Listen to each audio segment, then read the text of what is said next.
Hi అండి. ఈరోజు మన ఈ వీడియోలో కాకరకాయ కూర ఈజీగా టేస్టీగా ఎలా చేసుకోవాలో తెలుసుకుందాం. దీన్నే బోడకాకరకాయ కూర అని అంటారు. ఈ కర్రీని టమాటో వేసి ఈ విధంగా చేశారంటే దీని ముందు నాన్ వెజ్ కర్రీ కూడా సరిపోదండి, అంత రుచిగా వస్తుంది. సింపుల్గా ఈ విధంగా చేసి చూడండి.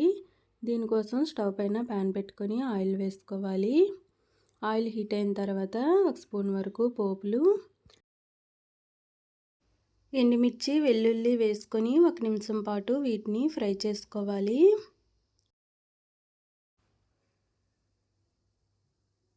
ఇవి కాస్త ఫ్రై అయిన తర్వాత ఇందులోకి కట్ చేసి పెట్టుకున్న ఉల్లిపాయ ముక్కలు వేసుకోవాలి. కర్రీకి ఆనియన్స్ అనేవి కాస్త ఎక్కువగా వేసుకుంటే కర్రీ టేస్ట్ అనేది చాలా బాగుంటుంది.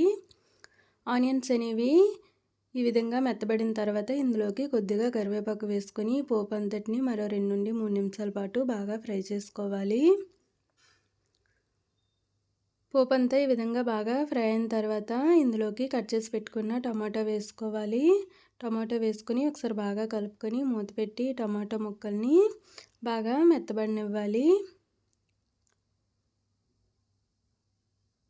చూడండి, టమాటా అనేది ఈ విధంగా బాగా మెత్తబడింది కదా. ఒకసారి బాగా కలుపుకొని ఇందులోకి మనం బాగా కడిగి కట్ చేసి పెట్టుకున్న కాకరకాయ ముక్కలు వేసుకోవాలి.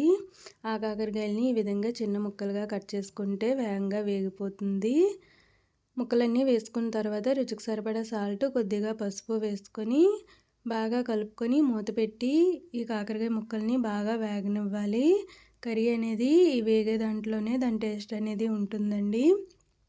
కర్రీ అనేది ఎంత బాగా వేగితే టేస్ట్ అనేది అంత బాగుంటుంది.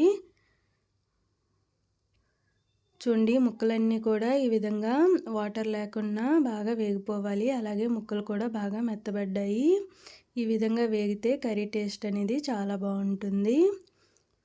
తర్వాత ఇందులోకి రుచికి సరిపడా కారం వేసుకోవాలి. కారం వేసుకొని ఒకసారి బాగా కలుపుకొని 1 నిమిషం పాటు కారం అనేది ముక్కలంతటికీ పట్టే విధంగా ఫ్రై చేసుకోవాలి. 1 నిమిషం తర్వాత ఇందులోకి వాటర్ని యాడ్ చేసుకోవాలి. కర్రీలోకి వాటర్ వేసుకొని ఒకసారి బాగా కలుపుకొని మూత పెట్టి వాటర్ అంతా ఇంకిపోయే వరకు స్టవ్ని హై ఫ్లేమ్లో పెట్టుకొని ఉడికించుకోవాలి. చూడండి, వాటర్ అంతా కూడా బాగా ఇంకిపోయింది కదా. ముక్కలు కూడా బాగా మెత్తగా ఉడికిపోయాయి. కర్రీ అనేది రెడీ అయిపోయిందండి. ఇప్పుడు స్టవ్ ఆఫ్ చేసుకొని సర్వ్ చేసుకోవడమే. సింపుల్గా ఈ విధంగా చేసి చూడండి.